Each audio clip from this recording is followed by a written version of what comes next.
Here we are. We are live. Welcome, everybody. It is December office hours. I am here to address anything that you guys want to go over. Always fun. The only thing that would make this better is if it were actually in person. And before all the lockdown madness happened, that was the goal, was to have some portion of people be able to actually join me live, which I think would make this more fun for all of us. But nonetheless, we're going to kill it today. We're going to be answering your questions. All you need to do is drop them into the feed. We have amazing human beings standing by to take your requests for things that you want a deeper explanation on, anything you had questions about, how to implement something in your life, all of that stuff. The stuff only is useful if you actually put it to use. So make sure that you ask questions on things that if you think are bullshit and you want to push back on. I live for those moments where somebody who's being sincere, it's not fun if you're not being sincere, but if you're being sincere and there really is something that doesn't resonate with you, you think I'm looking at it in the wrong way or I've missed something, the reason that I thrive on that is either you're about to give me a key insight that I've been missing and now my world opens up and I become more effective, or you're going to see that I've thought about it from a lot of different angles and there may have just been something I didn't explain well. And given a chance to attack it from another angle, I might be able to help you see something that will be useful in your life. So I do love those when people, again, sincerely challenge an idea. That's always fun. Helps keep me sharp. The last class, we went over beliefs 23 and 24. 23 was success demands passion. 24 was motivate and inspire those around you. And we also went through the 6 keys to building a strong group, which is the whole point of motivating and inspiring those around you. If you really want to get some momentum going in your life, it really is about your ability to galvanize people around an idea, get them pointed in the same direction and moving at speed. That's momentum. Just moving fast isn't momentum if you're by yourself. So you need to get a group of people. It's really crazy how effective that is. And when I think about all the things that I have accomplished previously and all the things that I'm trying to accomplish now, all of it involves convincing other people to get excited about the idea that I'm trying to put forth or showing them how my idea aligns with their idea. And so we can move in lockstep to get something to happen. At the end of the day, we're all trying to,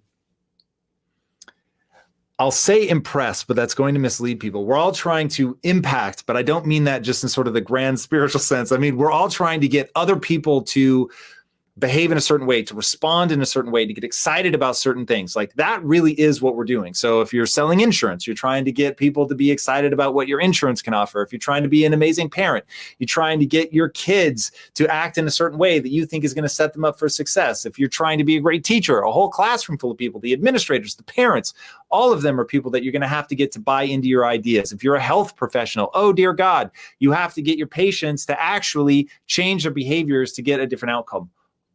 All of us are engaged in an interaction with other people. It's always about how we're interacting with other people. And so understanding those dynamics is exactly what Belief 24 is all about. All right. Hi, Tom. Am I live? Hello. You are. Okay. Wow. All right. Hello, to you, and Tom. Hello. First off, thank you. This means a hell of a lot to me, and it's not every day I get to be one-on-one with someone I consider a great source of personal aspiration. So thank you. Quickly, before I actually dive in, is this limited to one question? Because I have a couple of really interesting ones for you. If you keep them punchy, we could probably get through a couple. If they're long, then we'll be a little more strict.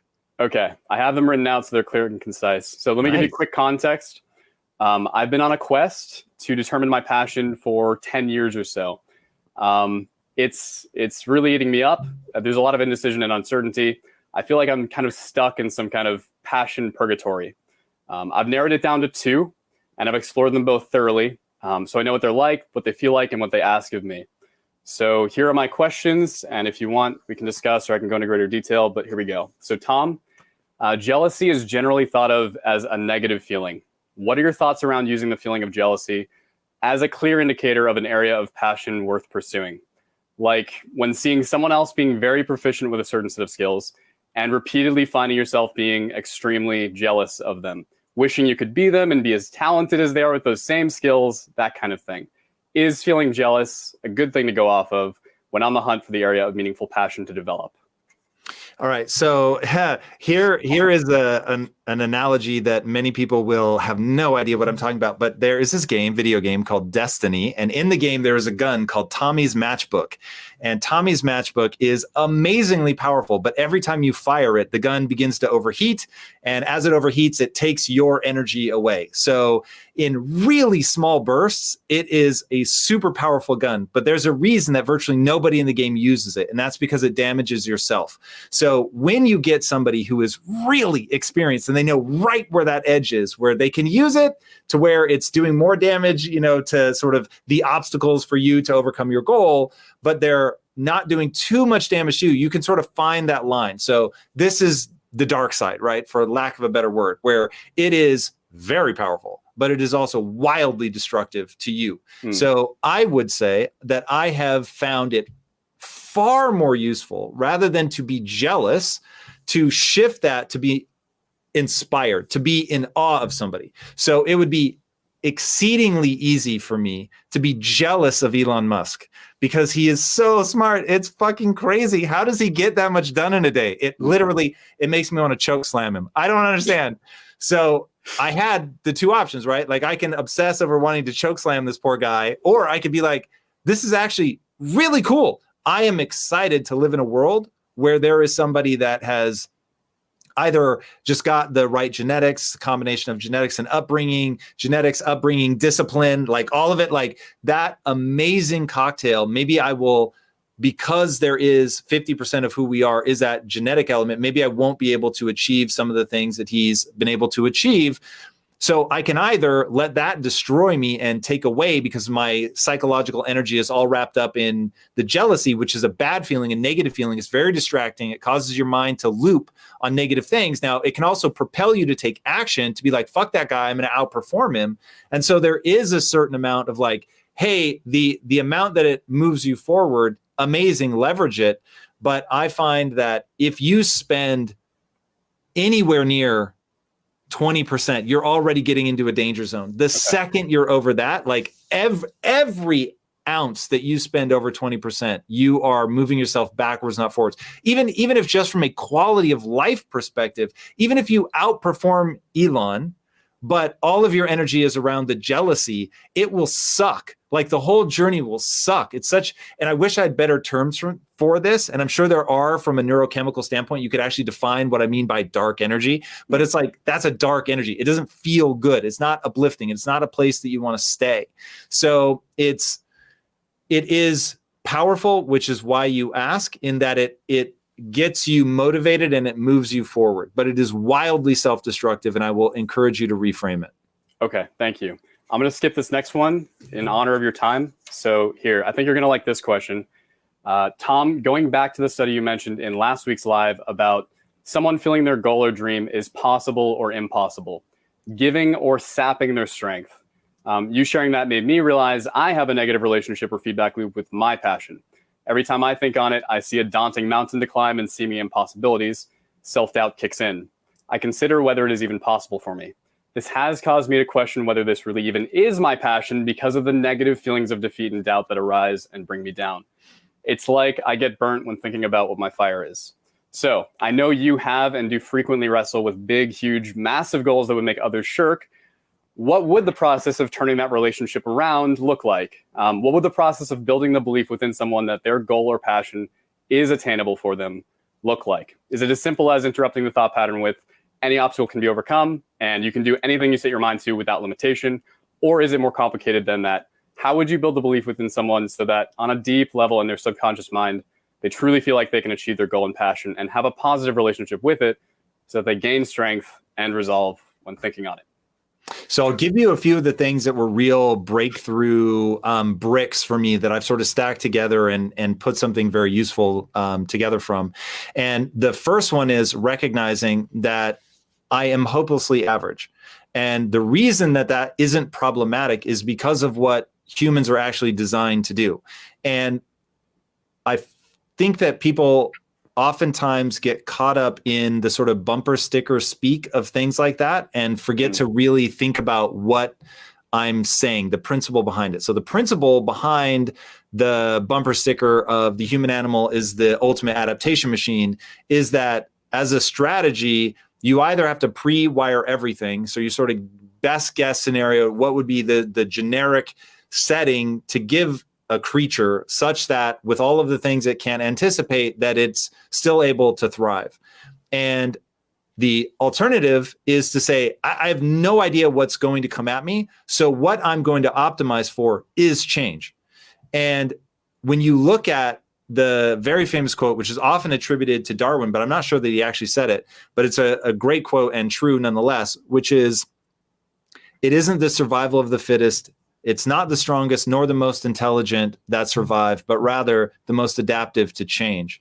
So when you have an environment that changes rapidly, and I heard a stat recently, and I can't verify whether this is literally accurate or just directionally, but that it takes a polar bear 8 generations to figure out a radical change in environment, which is why for 8 generations you saw polar bears drowning because they hadn't realized how much of the polar ice caps had melted.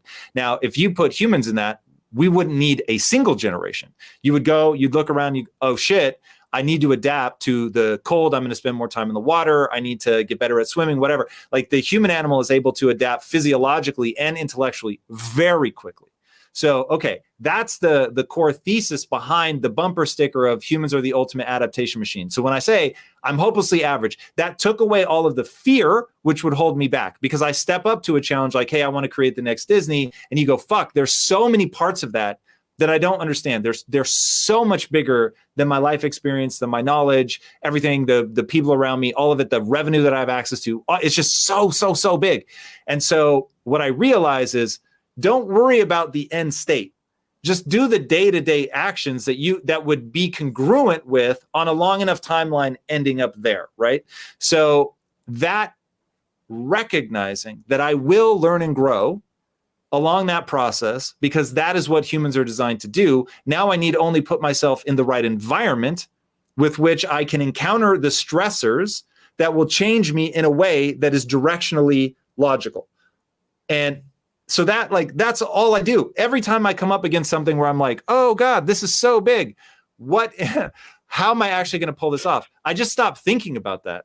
And I go, what makes sense today? What action can I take today that would logically be one of the sort of really low level basic bricks that I can begin stacking up? So that's like one of the really big drivers. The other one is just all around learning. That I know that if I'm modeling myself after somebody, that's a great shortcut, that I need to learn sort of those areas. So what are the areas of core competency that Disney has? And which of those do I want to acquire myself? And which of those do I want to hire people around me that have those core competencies? And then also I'm very careful about making sure that I recognize that the success isn't guaranteed. I may never build the next Disney for a whole host of reasons, one of which, by the way, if anybody's paying attention to what's going on in the entertainment industry, is entertainment may crater to the point where there is no such thing as building the next Disney because there's no money in it.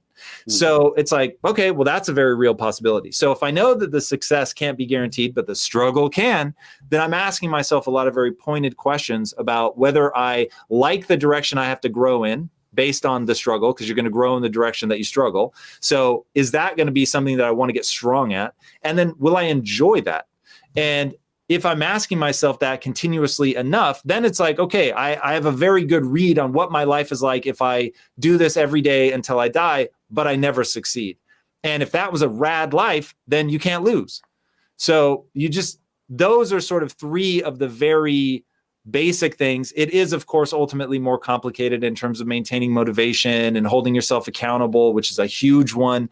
Not sliding into rhetoric. So saying I'm building the next Disney, but not actually doing anything about it. So, there's more, but those get you started. Okay. Thank you. Thank you, man. Always appreciate people coming on. So Zach, thank you. And who do we have up next? Facebook user. I have a question. How do you overcome doubts and fears when you are going out of your comfort zone while pursuing your passion? So it's exactly what I was just laying out. So one, recognizing that doing hard things is that thing that makes you feel uncomfortable. And so choosing to value hard things is a really powerful way to get you behaving in a way that's going to help you overcome your fears. So this idea of finding a way to do even like fairly random hard things. So for instance, I do a lot of wet cold exposure, and I've started doing now dry cold exposure.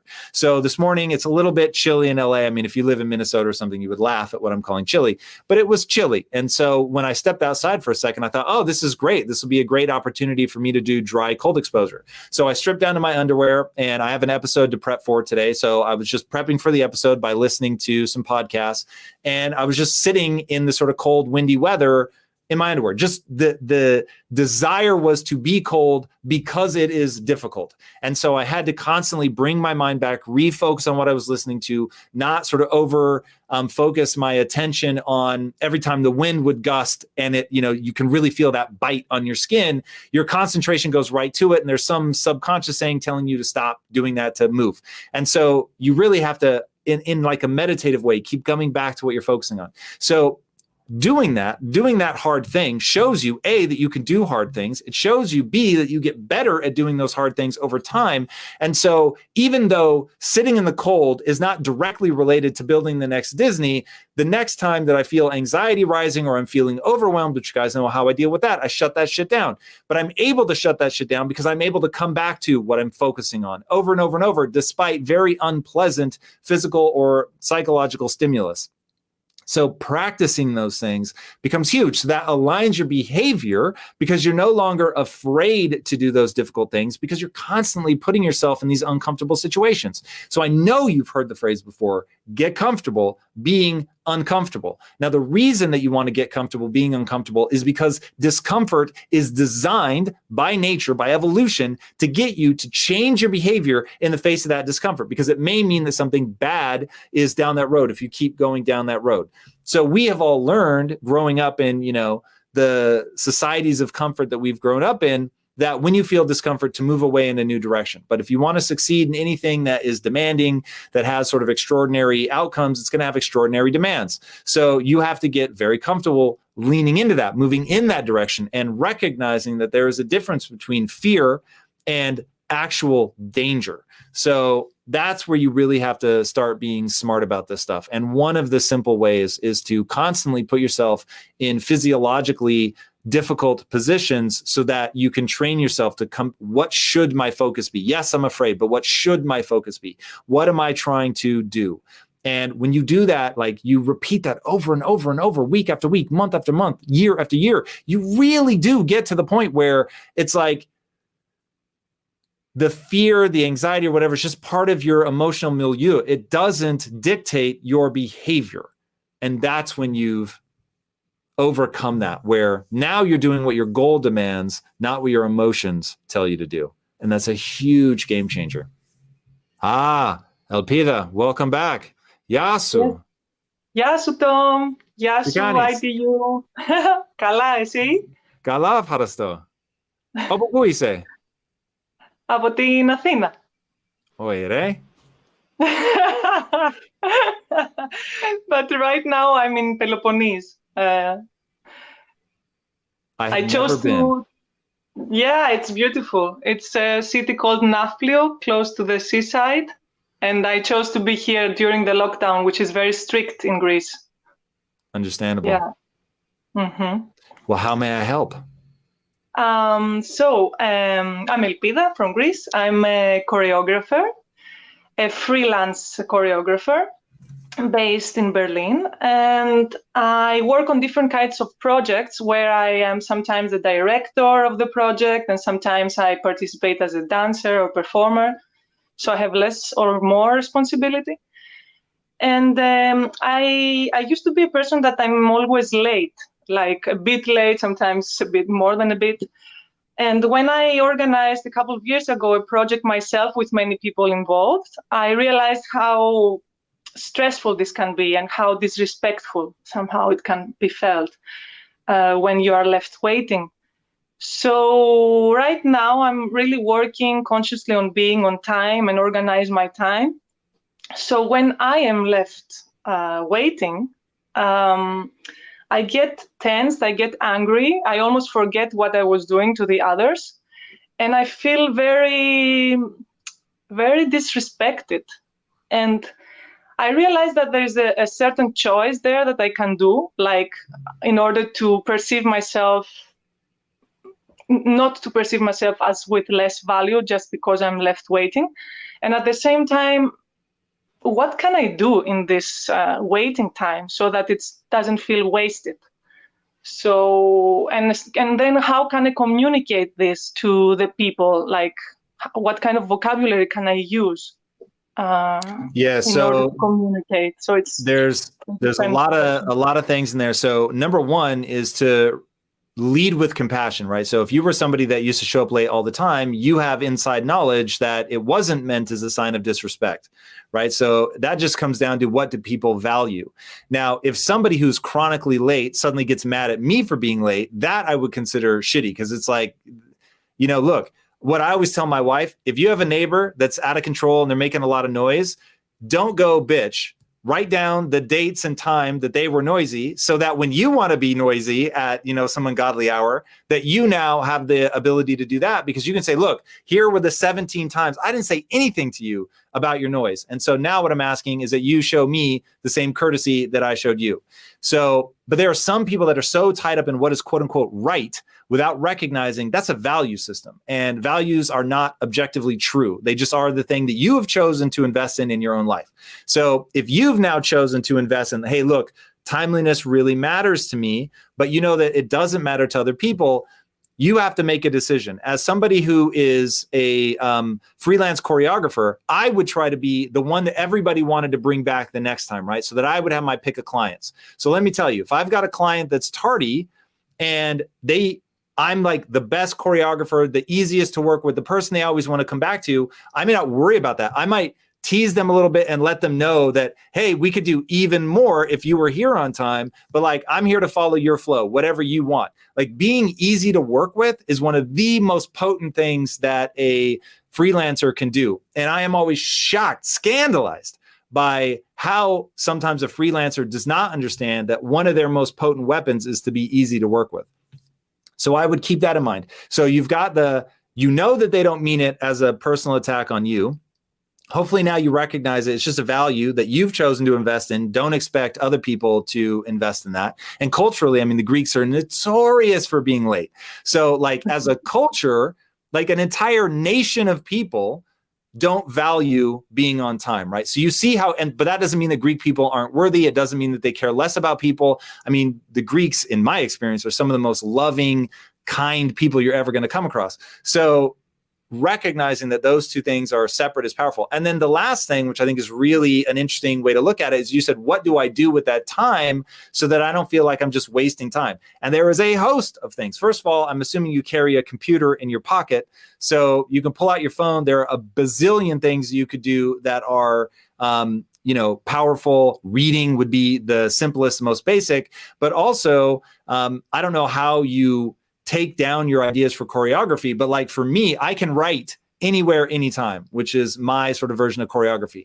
If I have a phone and I can take notes, then I would just take notes on whatever story I'm trying to work on, or I would read a book or listen to a podcast or, anything like if I have access to the internet or to any degree of silence, then I'm going to be fine. Because even if all I do is meditate, I'm going to be able to make massive use of the time. If I'm thinkitating, I can make even more use of the time. If I could take notes, now we're really getting somewhere. So it's about me not worrying about the other person, right? Especially if they're paying you by the job or the hour. It's like, it's up to them. They're going to get less out of it if they're late. That doesn't mean that you get paid less, right? So on that, and of course you can build rules. So you can say, hey, we have an hour together.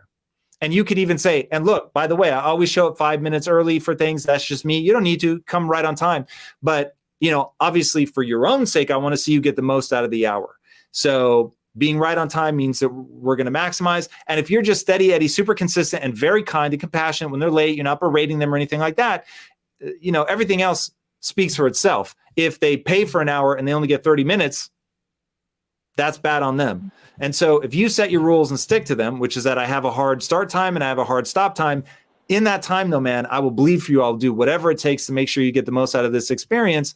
And then you're not making them feel bad. Then I think that you'll get a lot out of those experiences.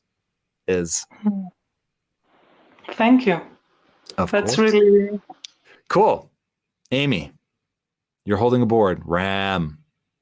Hi, Tom. What's up, my man? Yeah, I mean, my question is, how can we focus on growth and greatness while we are struggling with survival? I mean, if While you're struggling with what? I'm sorry. Survival. Yep. Yeah, I mean, so how can we shift our focus from survival to greatness? Because when we are struggling with survival ourselves. Talk to me. In what way are you struggling with survival? Meaning, I mean, financial wise, or I mean, anything. I mean, rather than greatness means something where you can contribute to the world. So let me attack it this way, and you tell me if I'm off on anything. So here is when people say that they're struggling for survival. If you have a job and you're struggling to make ends meet, that's certainly one thing. And let's take that one first. So let's say you have a job, you're worried about losing it. You know, your bills sort of exceed your pay, and so it's like always a mad scramble. What's really taking your energy there is psychological energy. You're worrying. You're spending a lot of time worrying. And now when you extrapolate and say, did worrying actually move me forward? I will tell you that the answer isn't always no, because some amount of worrying is actually effective. It's you reaching into the future, saying, what are the potential problems? So there is some amount of that you want to do. You want to predict the future. You want to have a sense of where you're going. But I'm going to round that to like 5 or 10%.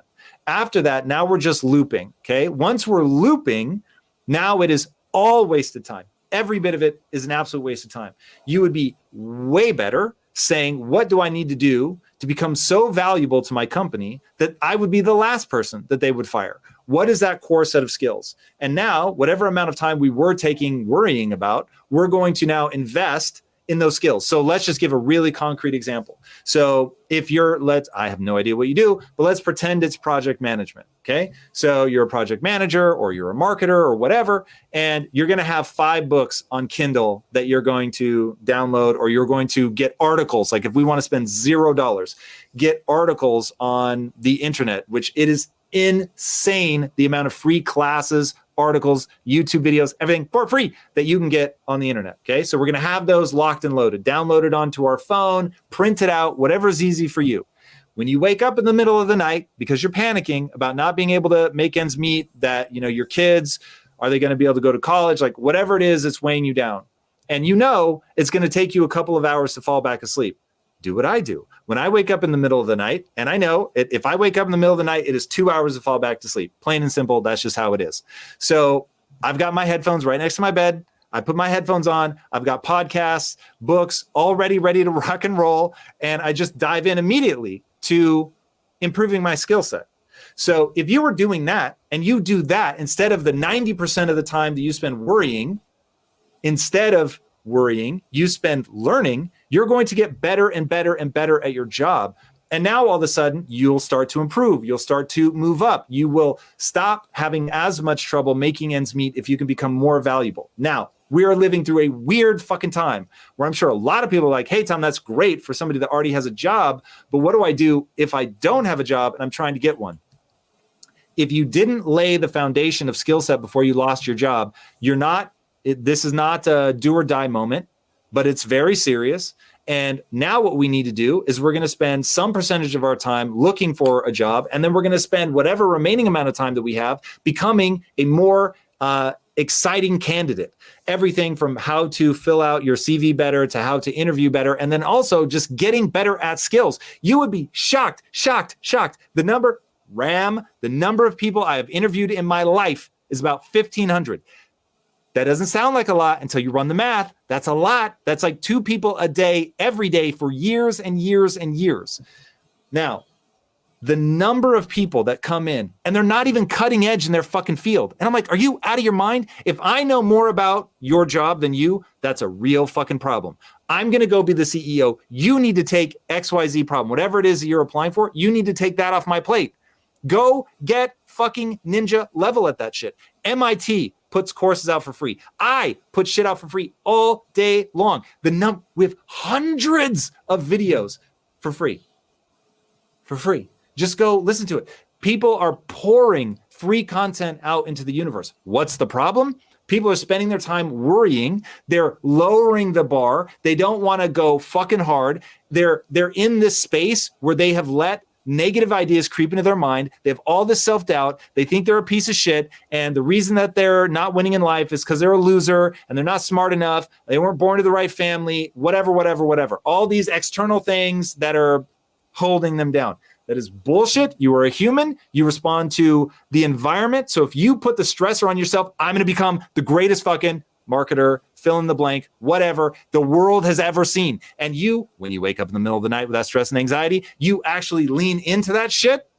When you shower, you're listening to a fucking podcast. When you're brushing your teeth, you're reading a book, audio, of course. Like, if you're doing that day in and day out and telling yourself, I'm going to fucking do this because I'm going to be the one that doesn't give up. That's it. That's all you have to believe.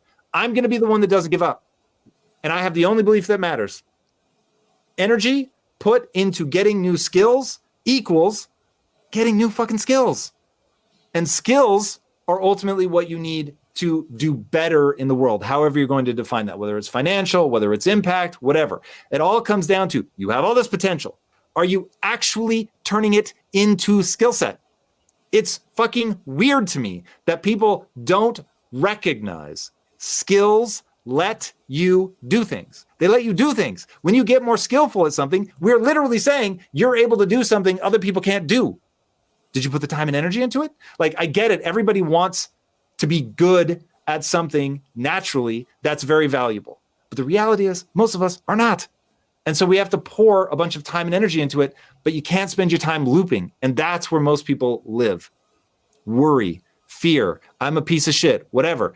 Pattern interrupt, okay? Cognitive behavioral therapy. Stop those patterns of looping and then just fucking apply it to getting good at something that matters. Get excited. Like, if I were going to take over marketing here at Impact Theory University or anywhere in Impact Theory, I would be like, a year from now, I'm going to be a beast of untold proportions. I'm going to get so good at this. And I would start telling people, mark my words, a year from today, I'm going to be one of the greatest marketers on the planet. And then I would go that hard to make sure that at the end of the year, I don't look like an asshole. This shit is so fucking simple. Look, put the energy in. You can get so good that not only will people not want to fire you, but that they're going to want to elevate you and keep moving you up in the organization. But you've got to be fucking beast mode. Beast mode. ABL. Always be learning. Sure. Thank you so much. For sure. Now, Ram, you have to go do it. You actually have to ABL. This is where people fall down. Everybody thinks they're a piece of shit. Everybody thinks they're a moron. Look, if I let my mind go unchecked, I would think I was a moron. Okay. Now, the number of people that come up and tell me that I'm smart, that, oh, Tom, you always say that, but you're smarter than you think you are. Okay, let's pretend for a second that that's true. Let's pretend for a second that I'm really fucking smart, that I'm unusually smart. Then why the fuck do I feel like a dumbass? We all fight with that shit. Everybody thinks that they're less than they are. Okay? You just can't allow yourself to spend time there. That was the realization that I had. Whether I am smarter than I think or I'm not is irrelevant. How do I spend my energy? Because worrying about the fact that I'm dumb or being jealous of people that are smarter than me, that's not moving me forward. So becoming obsessed with that which moves me towards my goal was the thing that broke me out of that, because I realized even if I am as dumb as I fear I am, it doesn't help to sit and think like that. All right. I could keep going on that, Amy, but I will stop myself. Marcus Baker. Good morning, Tom. Success requires you to overcome entropy, and overcoming entropy requires passion. If you haven't developed your interest into a full-blown passion yet, how do you overcome the entropy in the meantime? Okay, so here's the good news. Technically, what entropy requires is energy. So it's not like you have no energy and then suddenly you've got a full-blown passion and now you have energy. It's just you're going to have more and more energy the deeper down the passion path that you go. So in the beginning, you're just going to have to gut it out. You're going to have to throw energy at it, even though it's sort of like getting started in the morning can be a little bit rough. But having sort of rules of engagement. Like part of the reason that I have my 10-minute rule in the morning is that, I just do not start the day with a lot of energy. And so at a physical level, if I didn't have rules, I know because I've run the experiment, I would lay in bed for 4 to 5 hours a day, every day. So you really have to, I'm laughing because I can't believe that's actually true, but it is. So having a rule that pushes you through the, like, I really don't want to do this, but I know that it leads me to my goal. Now we're getting into the tapestry bit here. So there are going to be times where, despite all the passion in the known universe, it is not going to be enough. This is where I talk about leaning on the dark side. But first, I want to walk through a few things. One, when you don't have psychological energy, cellular energy is incredibly important. So making sure that you're dieting, that you're eating right. I cannot believe I said dieting, that you're eating right. That's the key. Make sure that you are getting your sleep. That is beyond critical. Make sure that you're exercising. I wish it wasn't needed, but it is. And so doing the things you need to do, cold exposure is another great one. Making sure that you're doing the things you need to do at a cellular level to be able to create ATP, that your mitochondria is healthy, proliferating, and that you can efficiently generate ATP. That's really the goal. Because if you don't have the energy at a cellular level and you're constantly having to use psychological energy to push past how sort of drag ass you feel, that is going to be a long and lonely road that you will almost certainly abandon. So far better to focus on getting your cellular energy right as you're going down the path of building out that passion. But don't let a lack of passion let you off the hook. You're going to spend your time doing something. So either switch your value system over to a more monastic life and just meditate your time away, which is a perfectly valid life, but don't bullshit yourself. You're doing that because you want a stress-free life, not because you're incapable of building a passion or anything like that. Everybody's capable. So what life do you want? If you want a life of passion, make it a value, chase it. If you want a stress-free monastic life, make it a value and chase it. 'Tis always the answer. Kate. Oh shit! Oh my god! I'm sorry, I just super excited right now. Well, welcome. I'm excited as well. So I'm at a point where I've been doing the internal work. Yep. Right? Changing mindset, beliefs, all of this shit. So I'm at a point I'm like, holy crap, what mattered to me doesn't matter anymore. I don't value the same things. What I used to want, I don't want anymore. Like, this shit doesn't matter. So my question for you is, how did you get to like Disney, like the next Disney? Like, what questions did you ask yourself to clarify that as your goal to move forward? Okay, so this I can walk you through very simply with many, many sort of detailed steps. I will go fast and you'll hit me here at the end if there was anything that was unclear. So it started when I was 18 or 19. I big brothered for this kid. He was an inner city kid, grown up really rough. As a kid growing up, I always thought of myself as poor. And then I encountered him and I saw real poverty and realized, whoa, I did not grow up poor. So this was poor.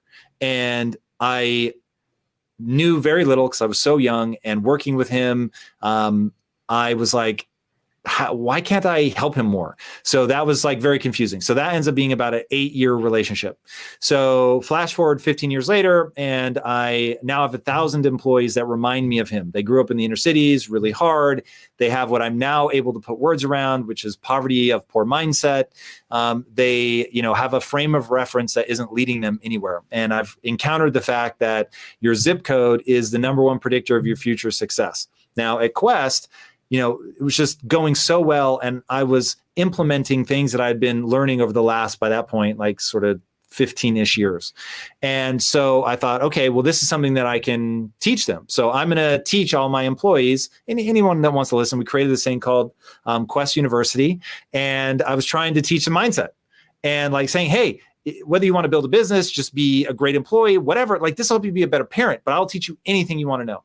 And so I started teaching them, and I realized only 2% of them are implementing the stuff. And I was like, wow, like I'm a scale guy. So you'll never hear me say the sentence, well, if I help one person, then that would make everything okay. Fuck that noise. That is not what I have chosen to value. What I have chosen to value is scale.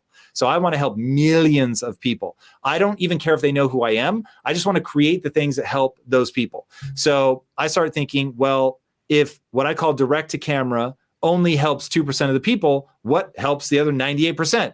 So just being really honest, right? So this is where no bullshit, what would it take came from. So no bullshit, what would it take to impact the other 98%? Now you need to know something about people in general, right? Because this is the vast majority of humanity that we're talking about.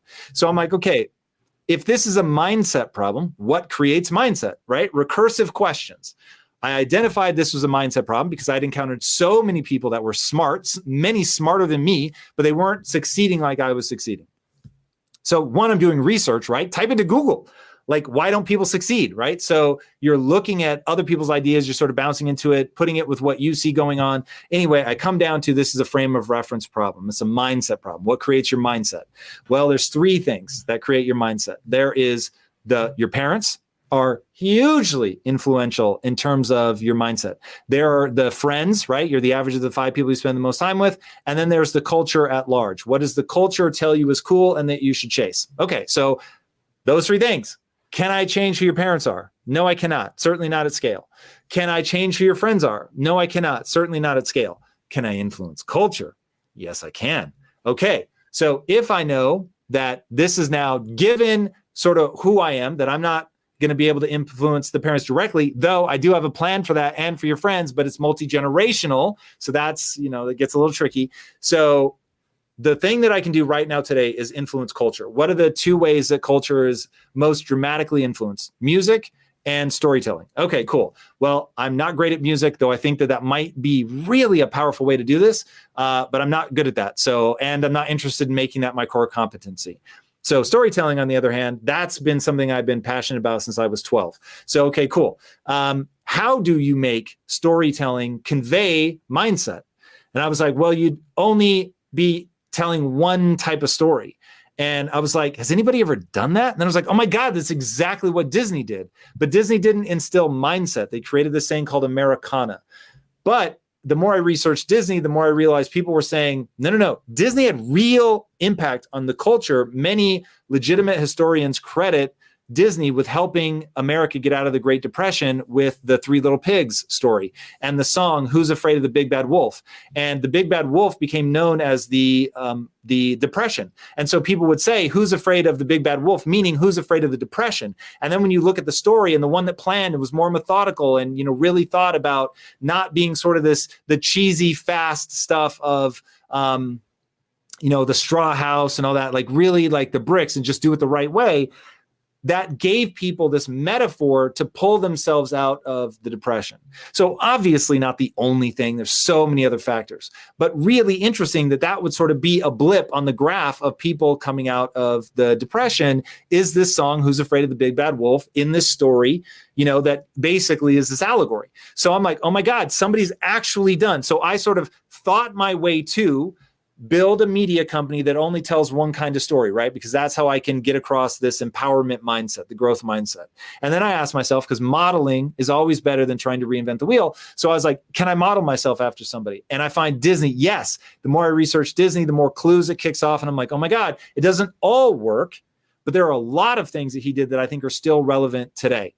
And so now I start going, cool. Now I just have a simple thing. Now we're not really going to build the exact next Disney. We're not going to walk the exact footsteps and all that. That's where you have to become business savvy and sort of know what to listen to and what not to. But in terms of giving my company a north to focus on, right? A quick way to be able to explain things, to explain why we're focusing on children's entertainment instead of adults, right? Because most of us, myself included, your natural default is to go to adults because it's what you are, it's what you know, it's what you understand. And in terms of creating things you'd be excited about, odds are you want to create the movies you want to go see. And so having to reorient everybody by saying, look, we're the next Disney. We're the next Disney. It gave people this really galvanizing thing. And it also helped them understand that we will ultimately be doing animation, live action.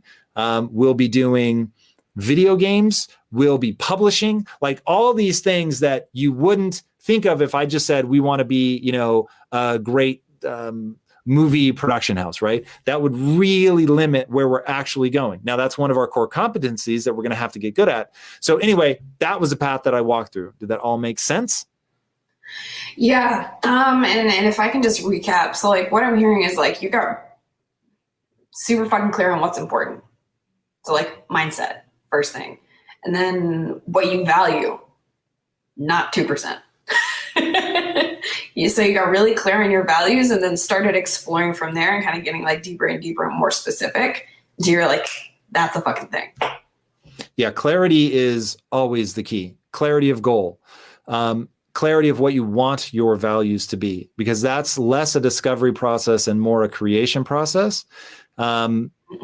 Beliefs, same thing, right? Getting all of those aligned, and then you can march down the path. But absolutely, clarity is huge. Okay, brilliant. Thank you so much. You're very welcome. Now go forth and model. All right. Asma? Hi. Hello. Hi, Tom. I'm Asma from Casablanca. It's in Morocco, North Africa. Yes. I don't know if because of the movie, I know it well. Oh, thanks. Cool. So I'm living my passion through my coaching business. I used to be a manager in a big consulting firm here in my country. And I launched my business and my passion 1.5 years ago. But I feel that it is running quite well, but I feel that there are so much doubt and fear, like running this business, mainly when I promote my coaching programs. And I know it's part of the game. I know it's part of the game to get out of your comfort zone. And I was expecting these doubts and insecurity, but sometimes they just take over so much that I procrastinate and I lose all my energy and everything like that. So I have two questions. How do you get out of this doubtful state? And the second, how do you know if these insecurities are just insecurities or they are like true issues to address? Like one of my current insecurity, maybe I don't have the right niche, maybe my campaign doesn't go as fast as I want. So, and I'm in the middle of promoting a program. And I don't know if it's just insecurities or if it's like true issues I have to address. Yeah. So when there's two types of insecurities, there's insecurities aimed at the self and there's insecurities aimed at the business. So when you have an insecurity that's aimed at the self, then I'm always defaulting back to, I'm the average human. Humans are designed to grow. I can learn anything at any time. So it's like those take care of that. And I just use pattern interrupting to make sure I'm not wasting my time, that it just doesn't do good to worry about this. A phrase that may serve you, it certainly served me very well, is action cures all. So when I'm worried about something and I'm spending time there, I'm like, doesn't matter whether it's true or false. All I know is to get better, I must take action. So I'm, instead of, sitting in a room worrying about something, I'm going to try something.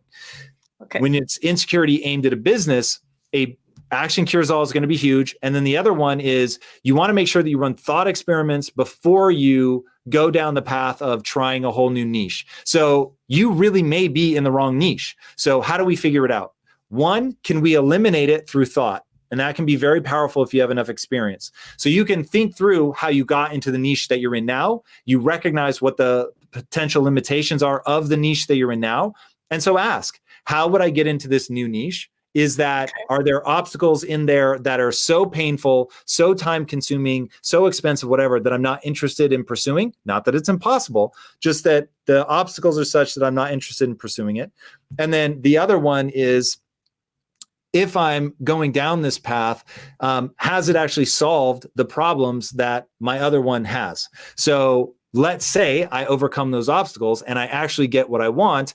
Now, is that end state something exciting? And this is something I see beginning entrepreneurs do a lot, is they will chase an idea that if they had just thought about the end outcome, cool, you get it. You got that thing. You own that niche.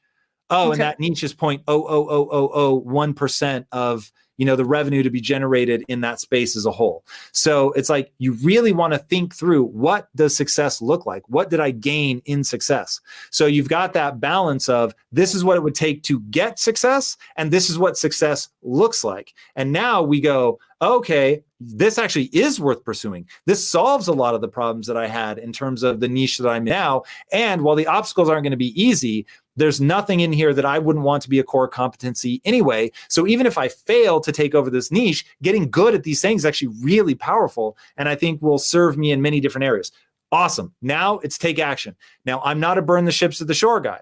So we're going to keep doing what we're doing over here. We've got a niche. It's stable. It may not be as big as we want it, but we're not going to abandon it. We're going to do both. And this is one of those things that drives employees fucking crazy because they want to stop doing this before they start doing this. You can't do it.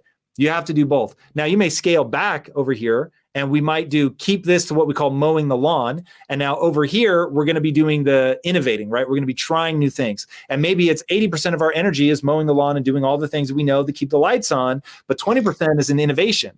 And you need to be innovating anyway. So this is like just one of the things that we're now going to try. You have a hypothesis that getting into this niche is going to solve some of the problems of our business and is going to, propel us forward from revenue or impact or, whatever it is, whatever goal it is you're chasing by going into this niche. But that's going to solve some of these problems. So now I want to make sure that I take my 20% of my energy. It could be more, but let's just say conservatively, 20% of your energy is in innovation. And now we're going to try. We couldn't get rid of the idea through the thought exercise. It remains seeming like a very valid opportunity. Now thinking will let us down. Now more thought is going to hold us back. Now it's about action. What happens is most people want to think until the end of time, and they have not built a shame protocol. This is advanced class, but a shame protocol around thinking too much. So I have shame protocols where every day I check myself. Was today rhetoric that I want to build the next Disney, or was it real? On the real days, I'm usually doing something that scares the life out of me. I'm overextending myself. I'm getting myself into trouble. And I remind myself of a secret little phrase, which may it be as good to you as it has been to me. I can talk my way out of anything.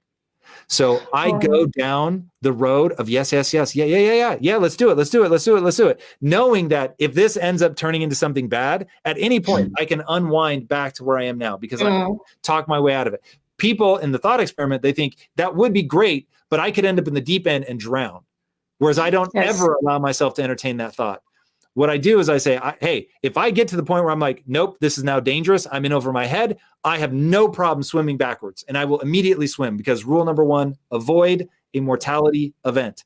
So, but because I know I won't let, but I told everybody I'm going to do this. I told people I was going to write a book I spent like 6 months or a year telling people I was writing a book. I told them the big book deal offer and all that shit. And then one day I was like, Matt, it actually doesn't make sense. And so, nope, I'm not writing the book anymore. It's like, I had no problem with that because I know what my goal is. I only do things that move me towards my goal. I do the thought exercise. When I can't rule it out, I go all in. When I'm in with my sort of innovation time, because it's high risk, right? I still have to do all this other stuff. When I'm in on my innovation time, I'm saying, yes, go, knowing when I hit a danger zone, A, I will recognize it, and B, I'll be honest about it. And I'll either start swimming to the side to sort of buy time, or I'll turn around and swim back. And so when you get that cocktail of things, it's like, hey, I'll innovate till it doesn't make sense. I thought it would work. It doesn't. Kill it. Move on. I'm paying the bills over here with my 80%. Now I try the next hypothesis. Because even in that failure, you're going to learn something tremendously powerful that you will apply to your next venture, the next bit of innovation you're going to try. Yeah. Thank you so much. Thanks. Absolutely. Thank you. Fernando. Oh man, hi Tom, how are you? Hello, I'm good, dude. How you doing? I'm freaking out, man. Sorry, I'll get straight into it. Huge fan, love what you do. Thank you. Thank you. So forgive me, I'm just going to read this because I'm a little bit flustered. Very smart. What I always enjoyed about your work is that you seem to share my deep desire to know and believe what's true. So as I see it, that which accurately corresponds to reality. You also talk about believing in that which moves you towards your goals. My question is, how do you reconcile the two when they come into conflict? For example, what if what if there's a belief which empowers me to move closer towards my goals, but that is based on fiction or self-deception? I know you mentioned that about a week or two ago about self-deception. On the one hand, I want to empower myself and believe that which moves me towards my goals, but on the other, I want to know and believe that which is true. And I can't help but feel a little bit cognitively dissonant when holding these seemingly contradictory beliefs simultaneously. Yeah, so this is like the deep advanced class, holding two competing ideas in your head. So here's the reality. The area in which I want to really know what is true is sort of how the world works, right? So never ever having a wrong idea about how the world works, and this, which of course we all do. But then as soon as you get evidence that shows you that there's a more accurate way, that you would adopt it immediately.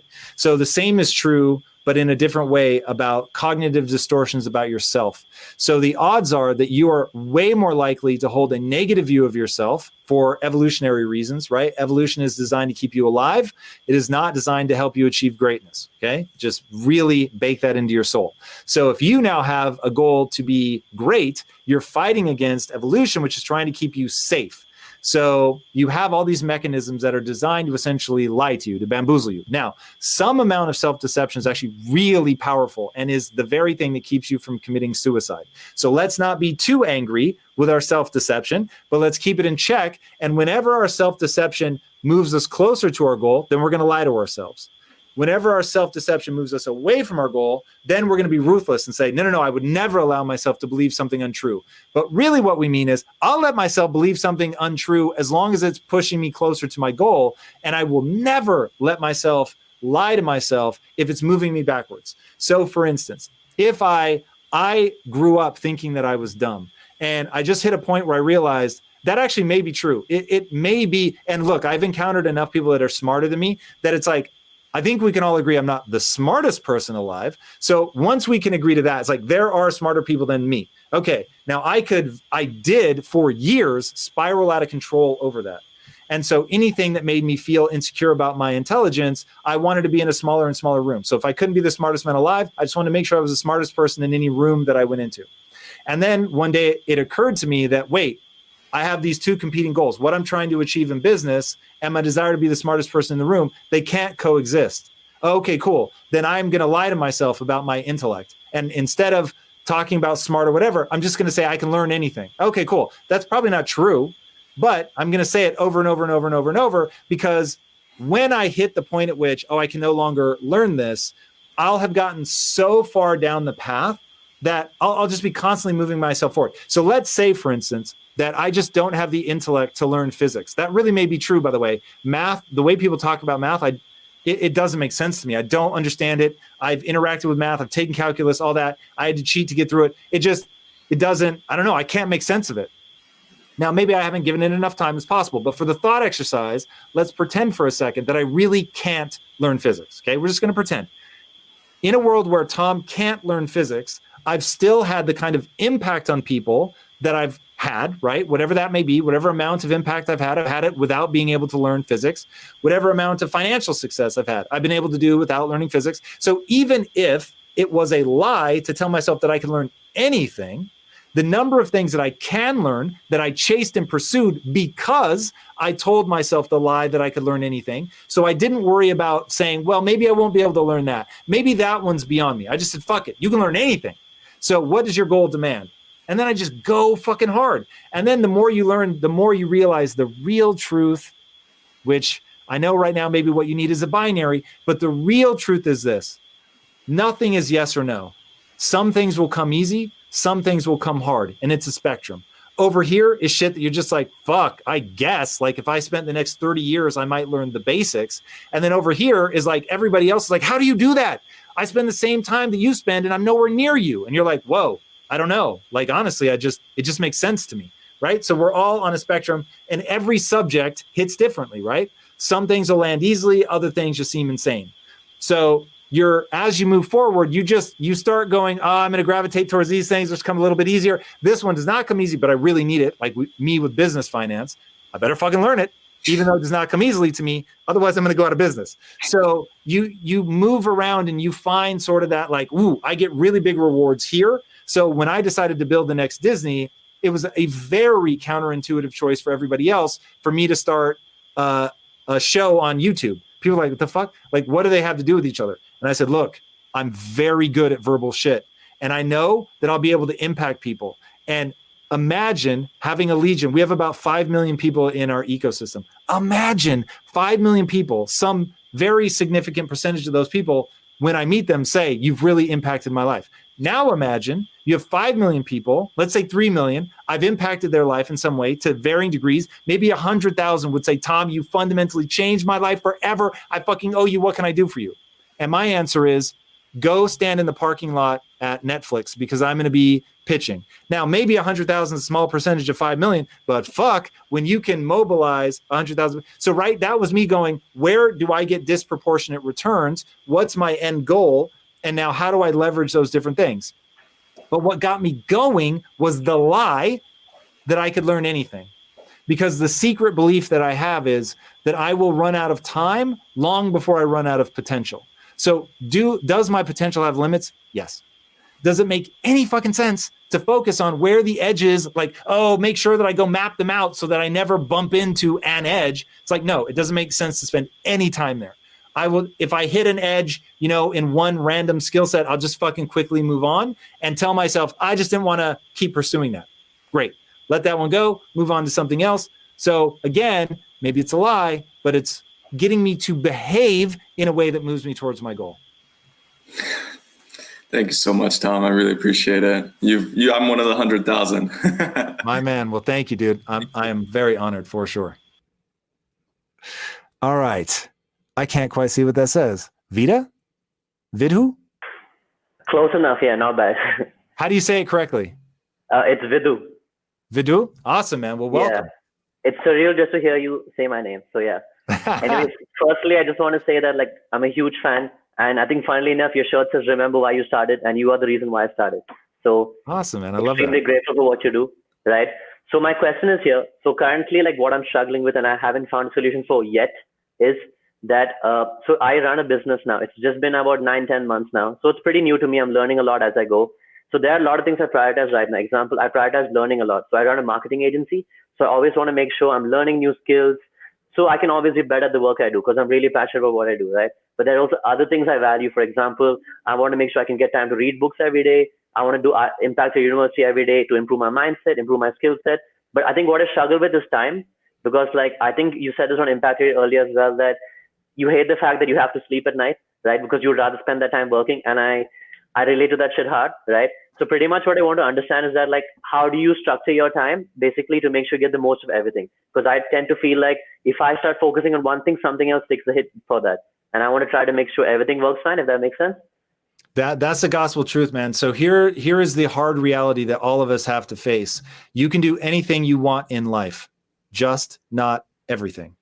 And that is so clarifying. The number of times that I repeat that in my head, I can do everything I want in life or anything I want in life, just not everything. So it's like, okay, well then what are the things that I want to do? And that's why choosing your goal becomes one of the first things you have to do, one of the most fundamental and certainly one of the most important. And this is what trips people up. So what I have is a just inhuman ability to say, I'm going to do this fucking thing and I'm going to go after it. And Vidhu, the number of times as I'm fucking going hard, I'm chasing it and I'm like, oh, but I want to do that thing over there too. That would be so cool. And I'm lamenting and I'm watching other people do cool shit. And I'm like, God damn it. And I'm over here. Let's say I'm feeling really stuck, right? And I'm like, God, I'm up against a wall over here. And if I just went over there and pursued that, maybe I'd get better gains. And it's like, don't fall for it. Don't fall for it, because there is a word, dilettante, for a reason. A dilettante is somebody that gets mildly good at a whole bunch of things, but they don't ever get great at anything. And what I want my life to be is the collision of maybe 5 or 6 over the course of my life, things that I am truly world class at. And the combination of those 5 or 6 things is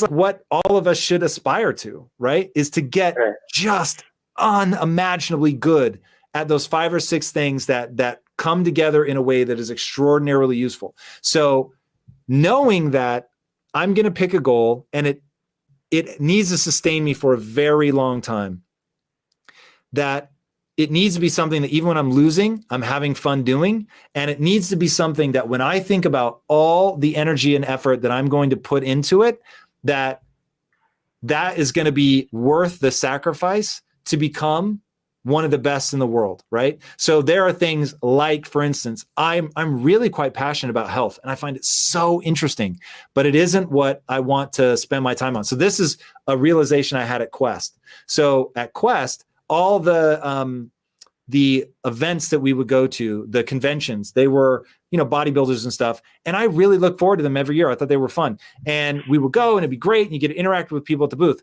but I never walked the floor. It just wasn't that interesting to me. I didn't go to any of the events afterwards, whatever. I wanted to just hang out with my own team. And my business partners, on the other hand, fucking loved it. And for them, like, they would have gone to the event whether we were there with a booth or not. And I thought, wow, that's actually really interesting. And it shows sort of, I really like it. Maybe I'm even passionate. But when I think about the 5 or 6 things that I'm going to be like one of the best in the world, it just doesn't make the cut. Right. So now it's like, well, that actually really bums me out. I want to spend more time there, not less. But because I know that, hey, I've chosen this thing and I'm going to go really hard at this thing until either I've taken it as far as I want to take it, or I realize I'm not passionate about it anymore and I'm going to switch to something else. And the ability to stay focused when in the momentary, you kind of want to break away and do something else. You don't. You stay focused because you know that this is about playing the game for a long time. So what I know is right now I can't win against Disney, but on a long enough timeline I will, because none of them are as hardcore as I am. So they'll all fall by the wayside, and a company is just a collection of real people. So I only have to beat those real people that I know that are going to be giving up over time. I'm going to be amassing more strength, more nimble, more willing to change, all of that. And so by having that obsession with what this looks like if I play this game long enough, right? Which was a value I built in. What does your life look like if you stay focused, even in the moments where you don't want to, and you just keep going hard on one thing? What does that look like? And so I feed that. Like, I want to, dude, the number of times I have fantasized about the interview that I will do in 10 years when people see what I have been building beneath the surface, because everybody thinks of me as the interview guy or the ITU guy, but nobody outside of my team thinks of me as the next Walt Disney. But that's all I fucking think about. And so when people see how relentlessly I've been executing on that day and night, week, month, years, like all coming together, and now beginning to establish that group around me and the skill set that I need and getting this stuff together, that interview is going to be fun, because whatever credibility I have now, when people fully understand what I've been doing over the last 4 years, their brains are going to leak out their ears. But I've had to train myself to be obsessed with that moment, right? To fantasize about that moment over and over and over to keep myself focused when I want to get distracted. Right. Awesome. Yeah, I think I love the phrase you mentioned, that like you can be good at everything, but you can't be great. And obviously, I think I want to be as good as Michael Jordan level talent. So it's got to require the tunnel vision and dedicated focus, right?